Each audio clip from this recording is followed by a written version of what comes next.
सभी सुंदर साथ को कोटान कोट प्रेम प्रणाम। सुंदर साथ जी, पिछले वीडियो में हमने श्री कीर्तन ग्रंथ का प्रकरण 7 पूर्ण किया। आज हम आगे के प्रकरण का पाठ करेंगे। सुंदर साथ जी, अगर आपको यह वीडियो अच्छा लगे तो प्लीज़ लाइक करें और जो भी सुंदर साथ आपके साथ जुड़े हुए हो उन सबको भी यह वीडियो अवश्य शेयर करें। सुंदर साथ जी, जिन्होंने अब तक हमारे इस चैनल को सब्सक्राइब नहीं किया वे प्लीज़ इस चैनल को सब्सक्राइब कर दें ताकि आने वाले नए वीडियो का नोटिफिकेशन आपको तुरंत मिल जाए। राग प्रभाती। हो भाई मेरे वैष्णव कहिए वाको, निर्मल जाकी आत्म, नीच कर्म के निकट न जावे, जाए पहचान भई पार ब्रह्म।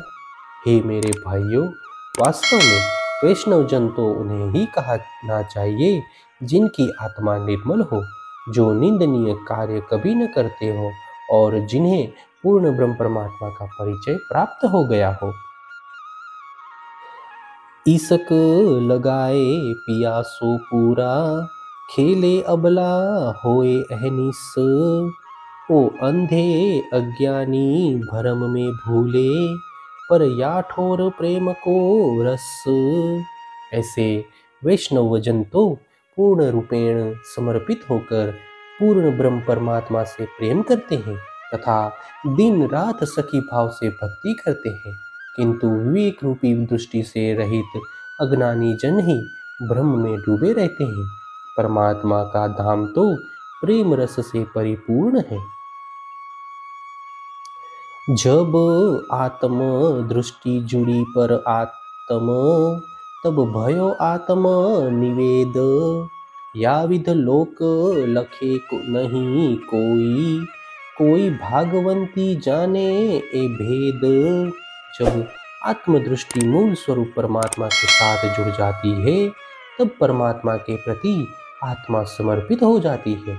इस प्रकार के प्रेम का ज्ञान संसार के लोगों को नहीं है, मात्र परम धाम की भाग्यशाली आत्मा ही इस रहस्य को जानती है। जब वैष्णव अंग कियरी अप्रस, और कैसी अप्रसाई, परस भयो जाको पुरुषोत्तम सो, सो बाहिर न देवे दिखाई। सच्चे वैष्णव ने ब्रह्म ज्ञान से अपने हृदय को पवित्र कर लिया हो तो उसे अन्य किसी प्रकार की पवित्रता की आवश्यकता नहीं रहती। जिनका संबंध पुरुषोत्तम परमात्मा के साथ हो गया होता है वे बाह्य दिखावा नहीं करते। अहनिस आवेश हुड़ा अंग में, जैसे मद चढ़्यो महामत, वाको आशा और न उपजे तृष्णा, वह 101 चित्त।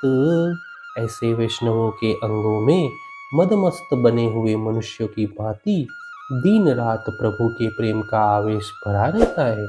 उनके मन में संसार की किसी भी प्रकार की आशा या तृष्णा उत्पन्न नहीं होती। वे तो एकाग्रचित्त होकर मात्र परब्रह्म परमात्मा के प्रेम में मग्न होते हैं। उत्पन्न प्रेम पार ब्रह्म संग, वाको सुपन हो गयो संसार, प्रेम बिना सुख पार को नाही, जो तुम अनेक करो आचार। जिनके हृदय में पूर्ण ब्रह्म परमात्मा के प्रति प्रेम उत्पन्न हो गया उनके लिए यह संसार स्वप्नवत बन जाता है। आचार विचार के अनेक स्वांग रचने पर भी प्रेम के बिना पार का सुख प्राप्त नहीं होता। साचारी साहेब साच सो पाइए, साच को साच है प्यारा, या वैष्णव की गत देखो रे वैष्णवो, महामत इनसे भी न्यारा।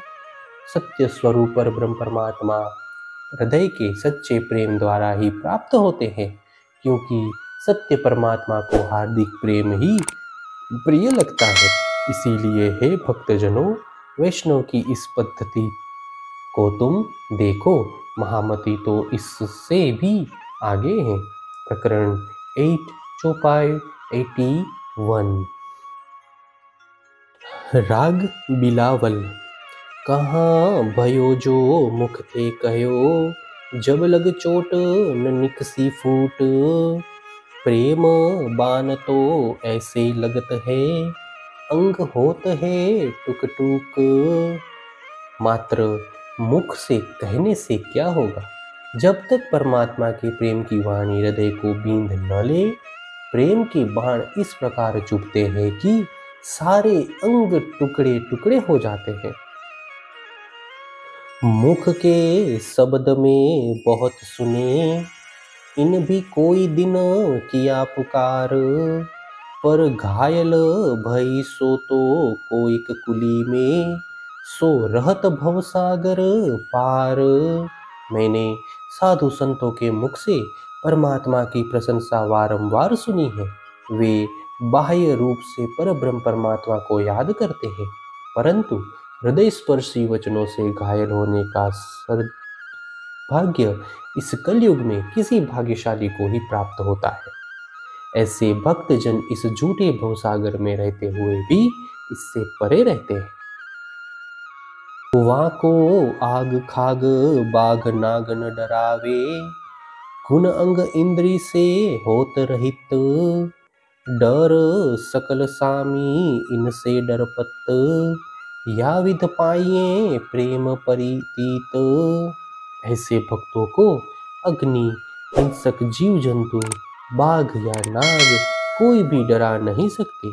वे तो अपने गुण अंग इंद्रियों के प्रभाव से ऊपर उठे हुए होते हैं, इसीलिए भय पैदा करने वाले सभी शक्तियां उनसे डरती हैं।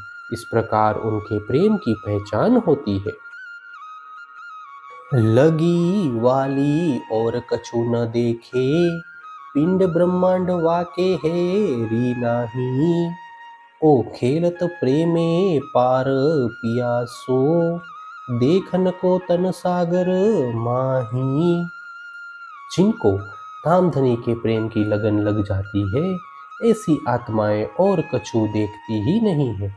उनके लिए पिंड तथा ब्रह्मांड का मानो अस्तित्व ही नहीं है। वे संसार में रहते हुए भी सदैव अपने प्रियतम के प्रेम में रमण करती है।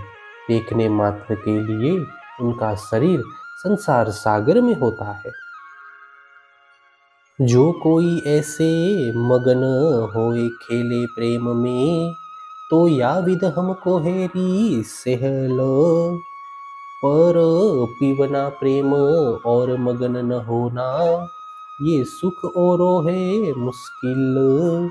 यदि कोई इस प्रकार अपने प्रियतम के साथ प्रेम में मस्त होकर खेले, यह तो ब्रह्मात्माओं के लिए अत्यंत सरल है, किंतु प्रेम रस का आस्वादन करते हुए भी इसमें मग्न न होना अर्थात होश में रहना, यह सुख दूसरों के लिए कठिन होता है। ए जिन कारण किया है कारज, सो ढूंढो सैया जो पिया ने कही। ना तो अब ही मगन होए खेलो प्रेम में, तब तो देखन केहन सुनन ते रही।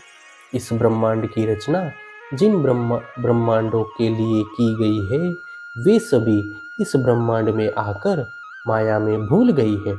उन्हें ढूंढ कर परम धाम में ले आओ, ऐसी सद्गुरु की आज्ञा है। अन्यथा अभी से प्रेम में मग्न होकर मैं भी मात्र खेलने लग जाऊं, तो ब्रह्मात्माएं जगी अथवा नहीं यह देखना, उन्हें प्रबोधित करना तथा उनकी बातें सुनना, इन सब की आवश्यकता ही नहीं रहती। देखन को हम आएरी दुनिया, हम ही कारण कियो ये संच। पार हमारे न्यारा नहीं, हम पार में बैठे देखे परपंच। हे सुंदर साथ जी, यद्यपि हम सब इस झूठी माया के खेल को देखने के लिए यहाँ आए हैं, हमारे लिए ही इस स्वप्नवत संसार की रचना की गई है, तथापि परम धाम हमसे दूर नहीं है। हम तो परम धाम में ही बैठकर इस झूठे संसार के प्रपंच को स्वप्न की भांति देख रहे हैं। जिन बांधे है भवन 14, सो नार हमसे रहत है न्यारी। दुख में बैठी सुख लेवे महामती, पार के पार पिया की प्यारी। जिसने इन 14 लोगों को अपने मोह जाल में फंसाया है, वह माया हमसे अलग रहती है। महामती दुख पूर्ण संसार में रहकर भी धाम धनी जी के अखंड सुख का अनुभव कर रही है, क्योंकि महामती ब्रह्मांड से भी परे अखंड परम धाम के धाम धनी की प्यारी अर्धांगिनी है। प्रकरण 9 चौपाई 89। हे सुंदर साथ जी, इसी के साथ श्री किरंतन ग्रंथ का प्रकरण 8 और प्रकरण 9 पूर्ण होता है। आगे के वीडियो में हम नए प्रकरण का पाठ करेंगे। सुंदर साथ जी, अगर आपको यह वीडियो अच्छा लगा हो तो प्लीज़ लाइक, शेयर और सब्सक्राइब अवश्य कर दें। प्रणाम जी।